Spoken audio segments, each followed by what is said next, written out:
Cumprimento a igreja, esse povo bonito e cheiroso de Deus, com a graça e a paz do Senhor Jesus, amém? Amém! Está todo mundo aí? Firme e forte? Sempre é uma satisfação muito grande estar aqui, trazendo uma palavra de Deus para os irmãos. E achei que era comida, E eu devo dizer aos irmãos que o Senhor chama essa igreja para coisas maravilhosas esse ano de 2016. Nós estamos na temática de levar o reino, e a ideia de levar o reino é algo muito legal, porque pressupõe que quando nós levamos alguma coisa, nós caminhamos e nós carregamos. E é legal isso, porque se está incumbindo esta igreja a levar o reino, então sobre as nossas mãos está a grande responsabilidade de trazer as boas novas do Senhor Jesus para o povo que não conhece. Está sobre a nossa responsabilidade de levar a palavra de cura, de libertação e de salvação, indicando o caminho da cruz, indicando todo o processo para que as pessoas elas possam ter uma vida completa, uma vida pelo Espírito, uma vida que no final das contas o resultado é a eternidade nos céus, né? Nós temos, né, esse privilégio. O Senhor chamou essa igreja, seja você visitante ou não, seja você que está mais tempo nessa igreja, seja o que for. Cada uma das pessoas que estão sentadas aqui são chamadas a isso. Se você colocou o pé dentro dessa igreja, parabéns, você é um escolhido do Senhor para fazer grandes coisas nesse lugar, no seu bairro, na sua família. Amém? Antes de começar com a palavra, eu só pedi para diminuir um pouco o retorno. Eu não sei se é daqui aqui, está vindo muito. Deixa, nós vamos aí. Está muito alto aí? Não, é que para mim aqui está alto. Mas vamos lá, eu vou me concentrar. Mês passado eu trouxe uma palavra, né? Deus ministrou no meu coração sobre uma palavra chamada flechas que acertam o alvo. E nessa palavra Deus falou que nós podemos errar o alvo de duas maneiras: mirando no lugar errado e acertar, e mirar no lugar certo e errar. E que o propósito de acertar o alvo é o propósito de agradar a Deus, porque a palavra pecado, ela vem, né, a origem dela vem de errar o alvo, o significado dela é isso. E nós estamos aqui hoje, cada domingo, cada terça, cada célula, cada escola de líder, nós viemos para essa igreja, nós viemos para cá, para aprender a corrigir a nossa rota, para aprender a direcionar as nossas decisões, para aprender a planejar melhor as nossas vidas. Então, no culto passado nós falamos muito sobre planos. Falei, olha, não tem maneira melhor do que você planejar, trazendo o Senhor Jesus, trazendo Deus, trazendo o Espírito para os seus planos.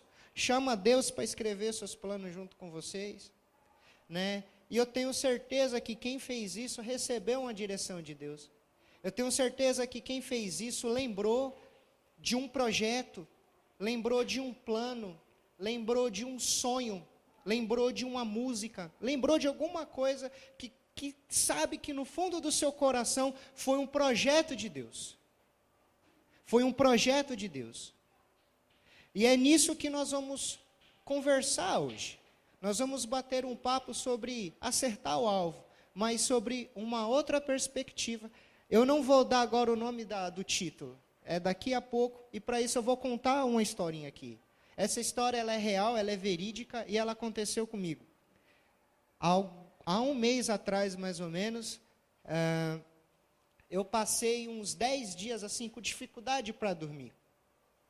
E todas as noites Deus me mostrava a mesma coisa. Era o flashback do meu ano de 2015. E eu pude perceber que o meu ano de 2015, se eu tivesse uma temática para ele, ele seria o ano da bênção. Tantas coisas Deus me abençoou no ano de 2015. Eu já testemunhei muitas vezes aqui na igreja. E eu tenho certeza que cada um aqui se parar um pouquinho para analisar o ano de 2015, vai ver que muita coisa boa aconteceu. Sentimentos curados, traumas tratados. Algumas pessoas conseguiram permanecer em seus empregos, mesmo em época de crise. Família unida, aquela coisa de Natal, aquela coisa de Ano Novo, todo mundo junto. A conquista de um carro, a conquista de uma viagem, um sonho, um livro. Conseguiu alguma coisa que estava no fundo do coração. Eu tenho certeza absoluta que pelo menos um sonho seu, no ano de 2015, foi atendido. Estou certo ou estou errado? Estou certo ou estou errado? Tá, beleza. E também temos pessoas, creio que não aqui, mas também serve, que passaram por grande dificuldade no ano de 2015. Talvez um período de desemprego, talvez um período de aflições, mas com certeza passou por um período de cura. E se hoje nós pararmos agora, nesse exato momento, e lembrar do nosso momento de aperto no ano passado, e olhar como é que você está hoje, eu tenho certeza que você está muito melhor. Eu tenho certeza absoluta que Deus, Ele veio na sua vida, Ele colocou a mão no seu coração, nosso pastor já falou isso, Ele pegou lá, fez aquela cirurgia, tirou os espinhos, um a um do coração, veio com bálsamo, passou sobre o coração, restaurou e te deu um coração novo, te deu um sentimento novo. Eu tenho certeza que teve gente aqui dentro dessa igreja que se reconciliou com um familiar. Eu tenho certeza que dentro dessa igreja teve alguém que disse eu te amo e tinha dificuldade de falar em eu te amo para alguém. Então, eu olho para o ano de 2015 e eu falo assim, Deus fez grandes coisas na minha vida. E eu olhando aqui muitas pessoas, eu tenho certeza que Deus fez grandes coisas na vida de alguém, na vida dos meninos. Também penso mais para o lado espiritual, a multiplicação de rede. Tive a oportunidade de eu acompanhei um menino a um batismo, e eu fiquei assim, Senhor, o Senhor é fantástico, o Senhor é maravilhoso. Casei, aleluias, um excelente casamento, muitas coisas. E Deus, em cada dia, me lembrava disso. E sabe qual era a coisa mais estranha? Meu coração pesava. É incrível você fazer uma reflexão do seu ano, ver que só teve bênçãos. Vou falar, teve complicações? Teve, mas ínfimas preocupações. Mas, e todo o flashback do meu ano, e coração pesava, e o coração pesava, e eu me agoniava. Eu virava de um lado, eu virava de outro, eu virava de um lado, eu virava de outro. Falei, Senhor, eu não estou entendendo. O Senhor quer falar comigo? Fala comigo, eu estou ouvindo. E ele, flashback novamente. Até que teve um dia que, nesse flashback novamente, falei, eu sou muito burro, 10 vezes, Deus, me fazendo pensar a mesma coisa, 10 vezes, sou muito burro, o que está acontecendo? E a palavra que Deus trouxe ao meu coração, Ele falou assim, quantas conquistas pessoais, mas e eu? Como é que fica aquilo que eu quero? Eu atendi muitos anseios do seu coração, mas e aquilo que eu quero? Você correu atrás? Você foi atrás? Eu falei, não, Senhor, reencontro muitas coisas. Mas ele, Tiago, o que eu quero? Você me conhece, você sabe o que eu quero? Eu falo, Senhor, eu não estou entendendo. E ele me deu 2 versículos, que estavam em Salmos. E a gente vai ler os Salmos inteiro, mas eu já vou adiantar. Ele falou assim, ensina-me, Senhor, a contar os meus dias, para que alcance um coração sábio. E confirma, Senhor, abençoa, Senhor, as obras de minhas mãos. Falei, como assim, Senhor? Não estou entendendo. E Deus falou assim, eu te dei conhecimento, eu te dei sabedoria, você foi para encontro, foi para reencontro, foi para fruto fiel, você viajou, ouviu palavras, pela internet você aprendeu muitas coisas, pelos livros você aprendeu muitas coisas, você leu a Bíblia, eu te enchi com o meu espírito. O que falta? O que falta para você? E aí a resposta veio no meu coração, que é o nome dessa pregação: mãos à obra. Irmãos, eu estou sentindo, e pela conversa, pelo todo o mover que teve ontem aqui à noite na igreja, pelo congresso que nós passamos em Mandaguari, pelas pessoas que conversamos, eu sinto dentro, no âmago do meu ser, que Deus está falando assim: levanta e anda, desde aquela peça que teve aqui, Acorda Igreja. Eu não lembro, sinceramente, uma palavra do pastor, porque eu fiquei noiado com a peça, o culto inteiro. Eu, Senhor, mas estamos tão devagar assim. E ainda Deus, Ele vai falando, todo mundo está correndo muito atrás daquilo que quer, e aquilo que é importante fica para trás. Então eu convido a igreja a se levantar e nós vamos ler o Salmo 90. Vamos ler inteiro e eu só vou enfatizar 2 versículos. Quem puder, tá? Quem tiver algum problema de coluna, problema nas juntas, nas pernas, por favor, fique sentado. Eu creio que a palavra vai chegar da mesma maneira, mas se você puder, que seja um ato de reverência ao Senhor.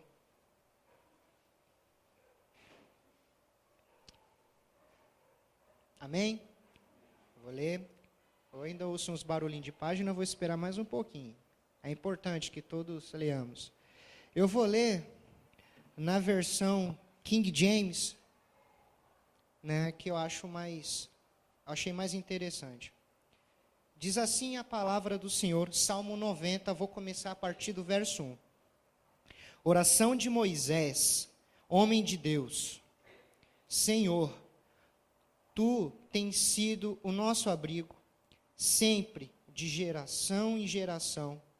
Antes que se originassem os montes e formastes o universo e a terra, de eternidade a eternidade, tu reduzes o ser humano ao pó, afirmando: retornai ao pó, filhos do homem.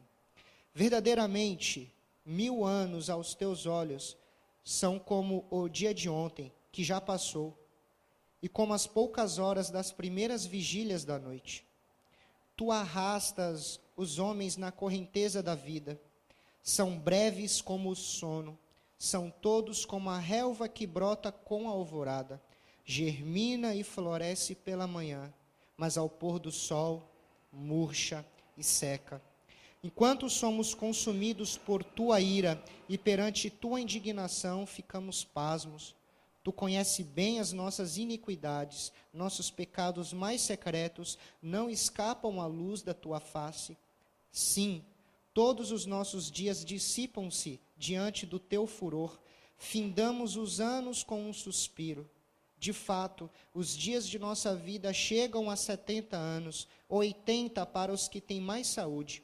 Entretanto, a maior parte dos anos é de labuta e sofrimento. Porquanto a vida passa muito depressa e nós voamos. Quem é capaz de conhecer a força da tua ira e de tua cólera, segundo o temor que te é devido? Sendo assim, ensina-nos, pois, a contar os nossos dias, a fim de que possamos alcançar um coração verdadeiramente sábio. Volta-te para nós, ó Eterno, até que haveremos de esperar. Tem compaixão dos teus servos. Sacia-nos desde o romper da aurora com teu amor infinito, e exultaremos de alegria todos os nossos dias. Alegra-nos na proporção dos dias em que nos puniste, pelos anos em que passamos sobre grande sofrimento, que as tuas realizações se manifestem aos seus servos e aos teus filhos, a tua maravilhosa... Aqui faltou alguma coisa. Deixa eu ver aqui na 16... teu maravilhosa glória, meu celular parou aqui esse verso. E o verso 17, que a graça do Senhor, nosso Deus, pouse sobre nós, faz prosperar as obras das nossas mãos. Sim, confirma a obra das nossas mãos. Amém. A igreja pode se assentar. Senhor, eu rogo a Ti, ó Deus, Que da mesma forma que o Senhor ministrou o meu coração, da mesma forma que o Senhor tirou o meu sono, da mesma forma que o Senhor me constrangeu com o teu amor, o Senhor venha falar ao coração de todos os seus filhos e filhas que aqui estão presentes. Que o meu eu, que o meu ser caia por terra, Senhor. E o teu Espírito venha atirar flechas, ó Deus, diretas do teu coração ao coração do teu povo. Essa é a minha oração, ó Pai, que os teus filhos e filhas saiam daqui com a sensação de colocar as mãos nas obras e fazer, ó, mais pelo Senhor, por amor a Ti. Em nome de Jesus, todos nós oramos. Quem concorda diz amém. Amém. Aleluia. Então esse texto, fazendo uma análise muito breve dele, Moisés, ele fala sobre a brevidade da vida. Ele fala, olha, nós nascemos, né, de manhã, na alvorada, e no final da noite nós murchamos. Eles fazem uma referência às plantas, nós murchamos. Nós vivemos 70, 80 anos, mas como nós vivemos muito mal cada ano que nós temos sobre essa terra. Ó Senhor, durante muito tempo o Senhor veio com fúria sobre nós, mas para cada dia de fúria, o Senhor venha com sua paz, com seu amor. Essa é a palavra. Só que quando nós paramos para olhar o nosso dia a dia, a nossa vida, quando é que foi que Deus agiu com ira sobre os nossos dias?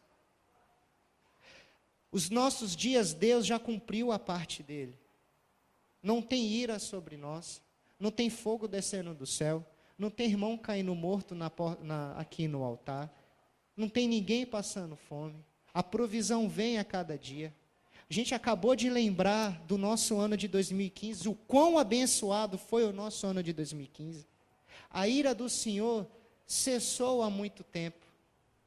E quando nós vamos nos mover em direção ao Senhor, para que possamos agradar o coração a Deus. Eu vou ser um pouco ousado aqui. Nós falamos muito, obrigado Senhor, obrigado Senhor, obrigado Senhor. Você já imaginou um dia Deus falando assim? Obrigado meu filho. Eu imagino na parábola dos talentos, eu amo essa parábola. Eu amo.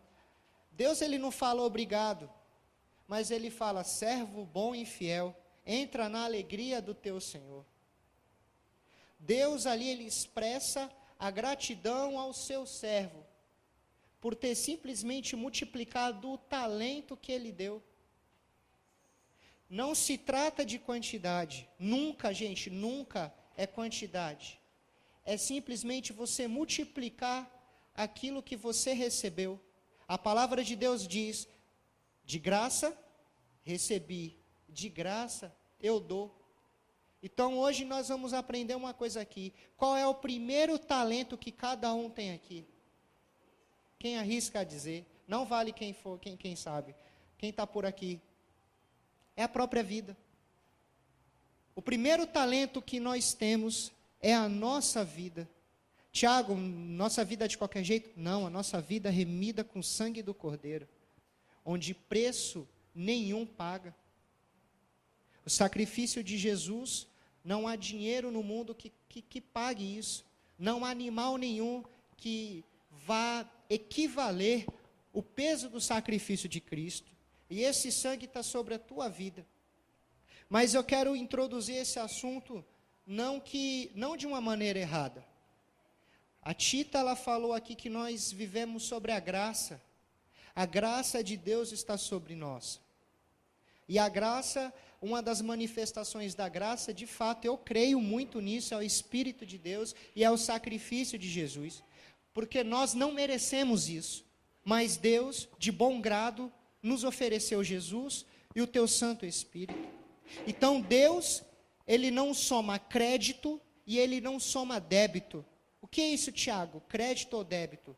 Você não deve a Deus. Não tem nada na sua vida que você deva a Deus. E não tem nada que Deus deva a você. Nós precisamos entender bem esse conceito, porque nós estamos sobre a graça. Ah, Tiago, então Se eu não devo nada a Deus, Deus não deve nada a mim, então eu vou ficar de boa. Não é isso. Temos que compreender que o ministério de Jesus foi o ministério do amor. E quem ama, entrega tudo. Então não existe débito e não existe crédito. Existe constrangimento e demonstração de fé.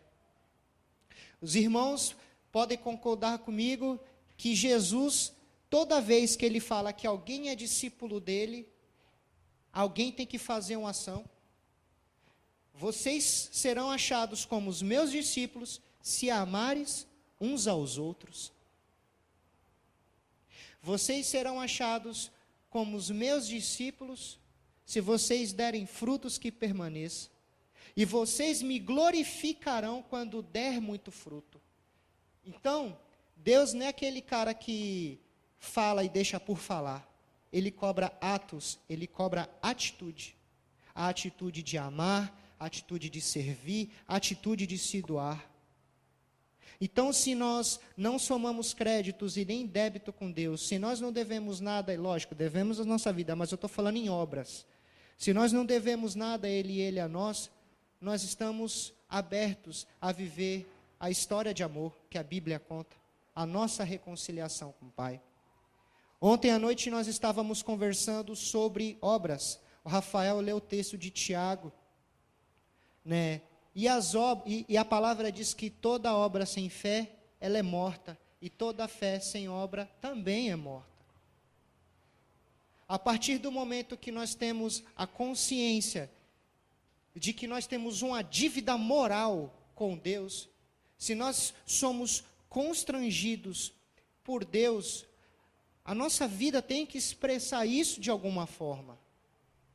Nós temos que externar isso de alguma maneira. E Tiago, ele vem falando que uma das maneiras de nós externarmos a nossa fé a Deus, a provar o nosso amor a Deus, é através de obras. Por que obras, Tiago? Por que você está falando disso? Porque eu tenho certeza, assim como o sol nasce de manhã e se põe à noite, Deus, quem já pisou nessa casa de oração, Deus já colocou alguma coisa no seu coração. Deus já colocou uma vida para você orar no seu coração. Deus talvez te dê uma música. Deus talvez te dê uma coreografia de dança. Deus talvez te dê uma pregação. Quem sabe um livro. Talvez Deus te mostrou uma pessoa no seu pensamento. E isso não é o acaso. E a Tita, ela veio conversar aqui sobre o ativismo. Nós entramos nesse ativismo quando a gente faz coisas para Deus. É diferente.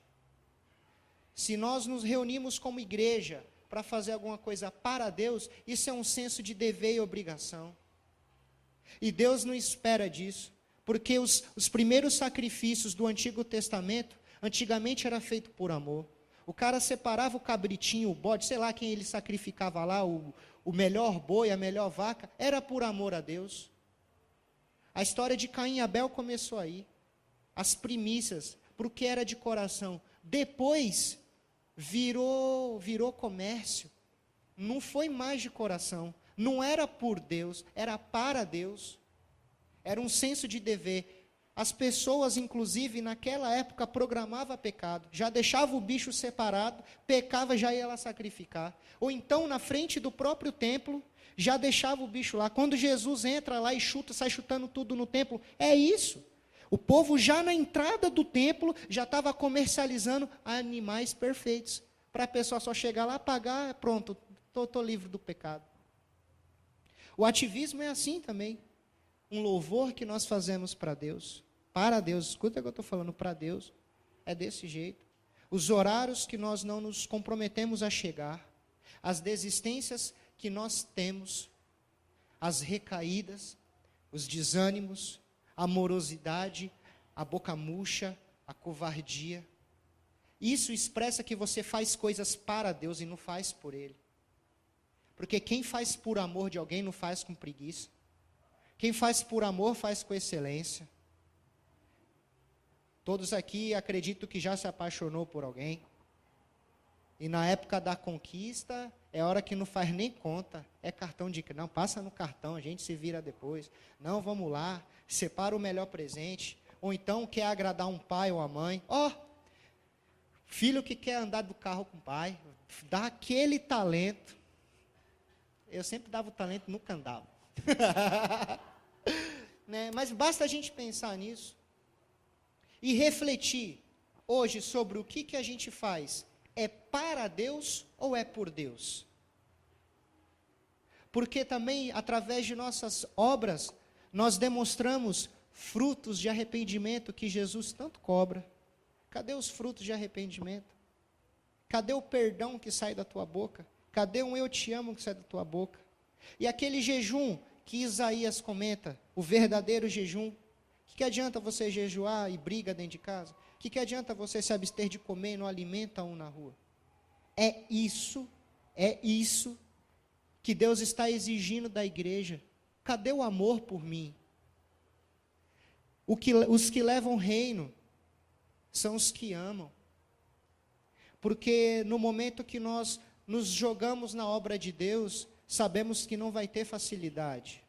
As coisas não vão vir rápido. Os números, vamos assim dizer, as vidas, elas não vão chegar estalando os dedos. Elas vão chegar através de um jejum, sim, de uma oração, sim, de uma meditação, sim. Mas se nós não irmos até as pessoas, o que você leu vai servir para quê? Engavetar. Todo o teu jejum que você fez, todo o período de oração que você fez, vai servir para quê? Se nós não formos até as pessoas. E isso se dá porque nós nos desviamos do objetivo principal. Nós começamos a errar o alvo, servindo a Deus. Ou então, nós nem começamos a servir, talvez por uma preguiça, por alguma coisa. Então, é por isso que Deus constrangeu meu coração. Ele falou assim: Tiago, se é ano de levar o reino, se tantas coisas eu já fiz na vida do meu povo, eu já deixei o povo com a consciência tranquila para não ter que se preocupar com nada. Então vamos, eu estou precisando de mais vida, porque é isso o que eu quero. O verdadeiro propósito de Deus para a humanidade é amar o homem e o homem amar de volta a Deus, e assim o homem se multiplicar, replicar pessoas com caráter de Jesus Cristo. É isso que nós aprendemos na vida de discipulado. Nós imprimirmos o caráter de Cristo Jesus na vida das pessoas. E nós, nessa dinâmica inteira, nós não podemos nos perder. É fácil. Daqui a pouco orar por uma pessoa se torna uma obrigação porque alguém falou que tem que orar. Ou então eu não vou nem atrás porque vai dar trabalho. E a gente se perde. E outras vezes, no meio de muitas atividades, achamos que estamos agradando a Deus. Talvez, eu venho para a igreja mais cedo, eu abro, eu limpo a igreja, eu toco, eu ministro, eu prego, eu faço tudo de graça, eu dou dízimo. Essas coisas são importantes, mas não revelam o que Deus quer. Não revela o que Deus quer. Porque desde a criação dos tempos, Deus fala: olha, vai lá, multiplica. Multiplica. Falou com Adão, falou com Noé, falou com Abraão: será paz de multidões. E fala para nós. A última palavra de Jesus lá em Mateus é o ide, vai lá, prega o evangelho, batiza. Esse é o sacerdócio de todos os santos. E muitas vezes em nossas vidas, nós correndo atrás das nossas coisas pessoais, nós se perdemos. E é por isso que o salmista vem falar: Senhor, ensina-me a contar os meus dias. Porque a bênção pode ofuscar. Ano passado, quantos aqui não pararam para pensar: poxa, eu fui ofuscado pela bênção. Recebi tanta bênção que eu acho que Deus estava tão de bem, tão de bem, tão de bem comigo, que Ele me abençoou tanto, que do jeito que eu estou, está bom. Isso pode passar na nossa cabeça. Entro no emprego, dá certo. Faço isso, dá certo. Tudo que eu faço dá certo, Deus está comigo. Irmão, pode até estar, mas pode ser só a fidelidade de Deus. E aí? Não quer dizer que nós estamos fazendo aquilo que Deus quer? Então o salmista, ele é muito sábio nisso.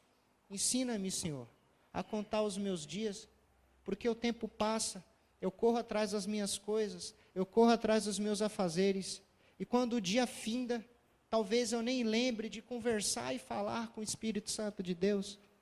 Às vezes o dia finda, eu não falei de Jesus para uma pessoa. Não é correria, não é nada disso. É dia a dia. Forjar o caráter de Cristo dentro de si e replicar na vida de outra pessoa. Deus, ele só pediu isso para nós. Nem construir templo ele pediu. Nem para construir isso. Jesus não falou nem de louvor. Jesus nem falou de dança. Jesus não fez nada disso. Isso tudo veio com o homem depois. Jesus, ele falava às multidões, mas ele se dedicava aos 12 dele. E quem são os seus 12? Quem são as pessoas que você vai resgatar?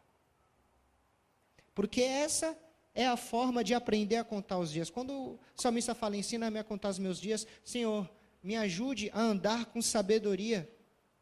O meu dia começa 8 da manhã, termina 10 da noite. Eu quero que o meu dia seja produtivo ao Senhor. Eu tive uma experiência fantástica esses dias. Eu acordei, falei, rapaz, eu viajei, tenho que lavar o carro, vai dar um trabalho. Aí, por outro lado, eu falei, mas eu tenho que conversar com os meninos da célula, tem que ganhar mais vida. Eu falei, vou juntar o útil ao agradável, vou chamar os irmãos para vir aqui em casa. E foi lá, foi uma maravilha. Juntou 4 meninos lá, lavando o carro, conversando, falando de Jesus. No outro dia o cidadão voltou lá em casa. No outro dia o cidadão voltou lá em casa. E no outro dia o cidadão voltou lá em casa. Falo, glórias a ti, Senhor, que tens me ensinado a contar os meus dias. Nós desenvolvemos aí ontem um momento de evangelismo fantástico, fantástico. Pelo menos ontem a gente pode falar, olha, eu falei com o roqueirinho, falei com o menino do rap, falei com o tiozinho da barraca de açaí, falei com o tiozinho que vende chocolate. Sei lá, eu fiz alguma coisa, mas Deus, ele vem falando no coração, às vezes não é nem isso de ir lá e de evangelizar, mas de você fortalecer a coragem no seu coração, de desatar as amarras da timidez, de ir mesmo. Ó Deus, se alguém, pelo menos no final da noite, botar a cabeça no travesseiro e falar, obrigado, Senhor, missão cumprida. É alguém que já vai voltar a lembrar do Senhor Jesus Cristo. E esse ide tem que estar enraizado no coração de cada um de nós, independente da nossa idade, independente do nosso estado físico, independente do nosso estado emocional, independente do meu humor, porque a palavra de Deus, ela é viva, ela é forte, ela é eficaz.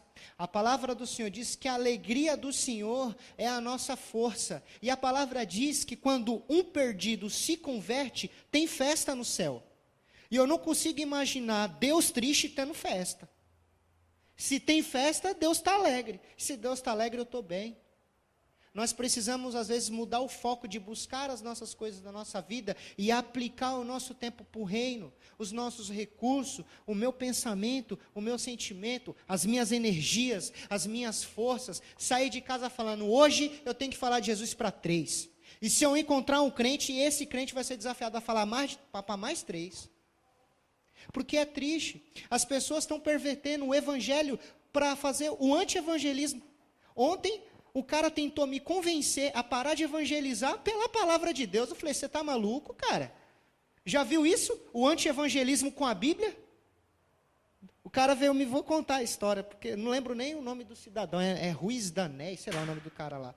O cidadão chegou, olha, tem o bombom gourmet. Tarará, fez o comercial todo. Eu esperei o cara falar, falei, Deus, eu não ia evangelizar mais, já estava indo para casa. Eu falei, eu vou parar para falar com esse cara de Jesus, já que ele chamou minha atenção, vai ser ele mesmo. Eu vou soltar a metralhadora santa. Quando eu falei de Jesus, o cara fez até assim. Falei, pronto, o que vai acontecer aqui? Aí o cara já falou, eu sou da igreja tal, eu sou bacharel e tal, e tararau. E não é assim, que não sei o que lá, não sei o que lá. E começou a falar, a palavra do Senhor diz tal. Então não é assim que você vai chegar nas pessoas. Eu falei, camarada, e o ID vai para onde? E ele estava achando que eu estava semeando, mas eu estava jogando a rede. Olha a cabeça do cara. Você não semeia em qualquer terra. Eu falei, mas estou jogando a rede. Ele, o bom evangelista, não sai desperdiçando semente. Eu falei, rapaz, mas na parábola do semeador, o problema era da terra, não era de quem atacou a semente. E tem outro, o verdadeiro evangelista, não é aquele cara que vai ficar jogando a semente, ele vai pegar um e vai andar com esse cara. Pela vida, ele vai evangelizar com a vida. Então, se você é bacharel, se você é esse homem de Deus, então eu te desafio a pegar 3 caras e andar com eles. Aí ele, não, mas aí tem mais 9. Eu falei, não, começa com 3. Porque o anti-evangelismo com a Bíblia está rolando aí, pô. Cara, pô, eu fiquei, gente, o cara usando a Bíblia para não falar de Deus. Não, mas tem tempo para todas as coisas. Eu falei, pronto, lascou. Vai virar debate teológico. Eu falei, vou parar por aqui. E fui embora. Mas olha, crente. Deus talvez deu um dom para aquele rapaz muito simpático, bem articulado, fala bem. É claro nas palavras. Podia estar carregando um monte para Jesus. Não estou aqui falando mal de ninguém não, mas olha até que nível nós podemos chegar de usar a própria palavra de Deus para não levar a palavra de Deus. Isso é o cúmulo, gente. Esse é o cúmulo. Mas não é diferente da gente gastar todas as energias no nosso dia a dia e não fazer aquilo que Deus pede. Então vamos parar de desperdiçar o investimento do talento que Deus deu sobre nós, sobre a nossa vida. Esse talento tão precioso, que é uma vida remida pelo sangue do Cordeiro, de ir e de levar o Evangelho, de trazer mais um, ganha mais um. Eu tenho certeza absoluta, numa matemática muito simples, que se um mês, os 30 dias, você se dedicar por uma vida, daqui a um mês, não cabe gente sentado nesses bancos. Não é para trazer para a igreja, mas é para apresentar Jesus. Pode ser o padeiro, pode ser o dono da padaria, pode ser o cobrador do ônibus, pode ser o motorista, pode ser o seu chefe, pode ser qualquer pessoa. E eu tenho certeza que já neste momento já tem coisa borbulhando no seu coração. Talvez nesse exato momento você já faz um flashback na tua cabeça, você fala, Senhor, vou fazer isso assado, vou fazer isso e frito, vou fazer isso e cozido, beleza. Mas lembra que sem o Senhor, as obras de nossas mãos, elas não vão estar consolidadas. Ela não vai estar abençoada. Porque nós não podemos ir de qualquer jeito e com qualquer motivação para fazer aquilo que Deus nos chamou. Não estou botando um freio de mão aí, não. Eu estou falando, pensa e reflita. Por que você vai fazer? Porque se nós estamos falando de uma flecha que vai acertar o alvo, se a motivação do meu coração estiver errada, lascou tudo. Lascou tudo. Porque talvez, ao trazermos uma pessoa aqui para dentro da igreja, a primeira falha de alguém, por ela não estar alicerçada na base de Cristo, e sim alicerçada na base de interesses, essa pessoa se vai embora. Talvez seja esse o motivo de grandes evasões de dentro da igreja. Porque aqui é um grande hospital e as pessoas entram e às vezes se decepcionam com tanta pouca coisa, esquecendo que o ser humano é falho. Mas o Senhor Jesus que morreu na nossa cruz é perfeito, na cruz dele é perfeito. Então, a motivação dessa pregação, a raiz dela, o cerne dela, é gerar no coração de cada um de vocês aquela sensação, o constrangimento, a palavra melhor seria o constrangimento, de fazer mais por amor a Ele. Por amor a Ele. Eu tenho certeza absoluta que grandes homens da Bíblia fizeram o que fizeram por amor a Deus. Vamos lembrar de Davi? Davi é tido como um dos maiores adoradores da palavra de Deus. Um rei que prosperou, que não vejo relatos, ou não me recordo de relatos de derrota, de mano a mano, onde Davi estava, onde tinha espada e Davi estava no meio, tinha a vitória. E uma das maiores formas de gratidão para Davi, algumas pessoas podem me lembrar, quando ele estava trazendo a arca de volta, tantos passos, 6 ou 7, não me recordo. Para tudo, mata um bicho aí, sacrifica. Dá mais 3 passos, 7. Alguém lembra quantos passos eram? Se eu não me engano, era 6 ou 7, eu não me recordo. Eram pouquíssimos. E o trajeto era realmente longo. E há tantos passos, sacrifica. Eu até perdi a conta. Uma vez eu tentei fazer as contas de quantos bichos foram sacrificados. Mas foi por amor. Foi por amor. O tempo que o apóstolo Paulo ficou preso, escrevendo as cartas, discipulando, dando direção às igrejas, foi por amor. A mãe de Samuel, uma mulher que orou tanto a Deus, até perder a voz, até secar as lágrimas, quando recebeu a bênção, por amor a Deus, entregou o filho. Deus, vamos falar de Deus, que ama tanto nós, que criou toda essa terra, que criou os animais, a vegetação, as águas, as estações, criou tudo para a gente. Ele criou um ambiente para que eu e você pudéssemos habitar nessa terra, para nos amar e amá-lo de volta. E nós pecamos. E a Bíblia inteira, ele nos amou tanto, que foi mandando o profeta, sacrificou a própria criação dele, os animais. E o principal de tudo, no final das contas, como último sacrifício, desceu Jesus aqui para nós. Foi por amor. Não foi por obrigação. Não foi por nada disso. Deus chama a igreja para levar o reino por amor a Ele, nada mais, para fazer o nome dEle ser conhecido, para enaltecer, engrandecer, fazer manifesta a obra dEle. Nós cantamos, ó Deus, que a Tua vontade aqui na terra seja feita do jeito que é no céu. Se eu sou instrumento de Deus, através de quem que a vontade dEle vai ser feita? Através de mim, através de você. O bar do Martã, nós oramos tanto para fechar, ou então para que acabe o tráfico de drogas lá. Vocês acham que como que isso vai terminar? Se ninguém for, olha, só se Deus vir pessoalmente ou mandar os anjos, mas Ele escolheu você para fazer isso. Vai lá, evangeliza lá. Bares, prostíbulos, tantos lugares. Deus está falando, olha, você está orando, eu já abençoei, eu já liberei a bênção. Você não pediu para que aquele prostíbulo fechasse?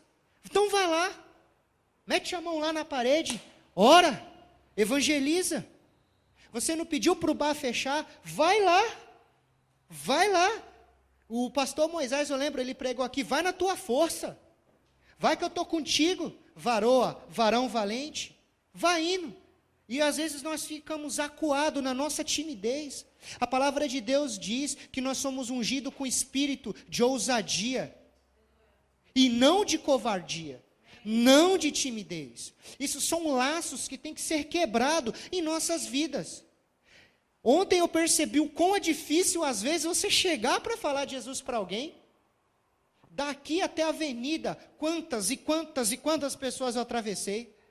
Várias estratégias, várias táticas, qualquer coisa apareceu na minha cabeça. E na hora que eu chegava na frente, falei, não tem jeito. E eu olhava as pessoas atrás de mim, esperando alguma coisa. Todo mundo, e aí, como é que vai ser? Falei, Deus, vamos embora, não sei o que vai rolar não. Eu falava lá, rapaz, né, uma das coisas que eu falava, eu tenho uma informação que ela é a mais valiosa que eu guardo com a minha vida, e eu tenho certeza que ninguém falou para você hoje. E ele, o que é? Eu falo, Jesus te ama. Ele te dá força, Ele te dá energia. Hoje você está aqui por causa dele. Então hoje, quando chegar a noite, bota a tua cabeça no travesseiro e fala, obrigado. A primeira vez foi difícil, a segunda já era cara de pau, já chegava abraçando do lado, e aí, cara, beleza? Ontem, até o momento que a gente não chegava em uma pessoa, nós estávamos na rodinha de uma turma de skate e rock and roll, todo mundo lá, todo mundo conversando. Achamos pessoas que nós conhecíamos no passado, achamos pessoas que nós nem imaginaríamos conhecer. pessoas importantes, chaves ali, dentro do Parque Anilinas. E só foi no movimento de, vamos lá, ver o que é que dá. Deus está com nós mesmo, Deus vai derrubando os demônios tudo aí na frente. Nós já vai passar só de boa. E é isso aí, Deus. Interessante. Peguei o violão, toquei uma canção que eu amo muito, que é Espírito Santo, da Fernanda Brum. Eu comecei lá, todo mundo, eita, Legião. Falei, não é não. Eita, como que é? É Charlie Brown. Falei, não, não é não. Eita, é Guns N' Roses. Eu falei, não, não é não, vai ouvindo aí. Eu nem cantava, só tocava. E os caras pararam de perguntar e falaram, nossa, que canção maravilhosa. Eu falei, pois é, o nome dessa canção é chamada Espírito Santo. E só, não falei mais nada, não, lógico, peguei o telefone. Mas olha só, gente, eu estou aqui encorajando a gente, eu estou querendo trazer esse ânimo para vocês. Eu não sei se eu estou conseguindo ou não, mas que onde eu falhar em falar, em expressar sentimento, o Espírito do Senhor vá no teu coração. Acerta aquela flecha, mas aquela flecha bitela, que nem diz o Rafa, bitela mesmo, com a ponta dessa era no teu coração, para não ter jeito de errar, que acerta o tórax inteiro, para que você se encha do amor de Deus, e quando você vê uma vida, você se constrange, você fala, meu Deus, pelo menos para esse aqui hoje eu vou falar, pelo menos para esse hoje eu vou falar, sei lá, eu desafio a igreja, no dia que você fizer o jejum, o dinheiro que você ia gastar para você comer, dê para alguém comer. Um desafio. Porque às vezes nós vamos fazer o jejum e guardamos. E sobrou. Eu ia gastar. Que gaste com o próximo. Lembrando, gente, não é quantidade, não é amor, é coração. Eu estou para ver ainda uma igreja que vai glorificar por alguém ter colocado moeda. Eu estou vendo moeda no gasofilácio, graças a Deus, eu dou glórias a Deus. Mais do que as notas de 10, de 20, de 30. De 10, é porque eu somei, perdão, 10 e 20, 30. Porque a nossa mentalidade, ela está controversa. Às vezes a gente quer fazer grandes coisas para Deus e não fazemos as pequenas. Por que eu falo isso? Porque talvez essas moedas aqui fosse uma coxinha para alguém. E Deus sabe que tem gente que ama coxinha nesse lugar. E a pessoa deixou de comer essa coxinha para colocar aqui. Talvez aqui vai ter uma pessoa que vai embora a pé, porque colocou o dinheiro da passagem nesse gasofilácio. Talvez, gente, eu só estou dando um exemplo. Talvez tenha a nota de 20 reais aqui, que foi o que sobrou. Eu tenho mais 50 no bolso. Mas não é valor, é o amor. É o sacrifício. E ver que Deus, Ele não pede muita coisa de nós. Ele pede aquilo que é fruto do nosso amor, a nossa primícia. Então, se nós vamos levar o reino, esse ano, que seja com amor a Deus, com pensamento em Deus. Lembrando que se nós formos ver em Hebreus 10, a palavra vai falar, não retroceda, não desista, permaneça até que o propósito de Deus seja cumprido. Então, irmãos, eu tenho certeza, eu vou lançar um desafio aqui. Esse ano, nessa igreja aqui, eu profetizo, a gente vai ter um ministério de dança ativo. A gente vai tocar 2 músicas aqui, vai ter 2 pessoas levantando a mão para cima e para baixo aqui. Nós vamos ter uma equipe aqui de evangelismo com teatro. Nós vamos parar 9 de abril, por 30 segundos no semáforo, numa encenação rápida. Mas nós vamos levar Jesus. Eu tenho certeza que muitos aqui vão trazer mais um para as suas células. Eu profetizo que as células multiplicarão esse ano. Porque tudo isso é instrumento de levar o reino. Tudo isso é uma maneira de você manifestar a glória de Jesus. Amém, igreja? Eu peço para a igreja se levantar.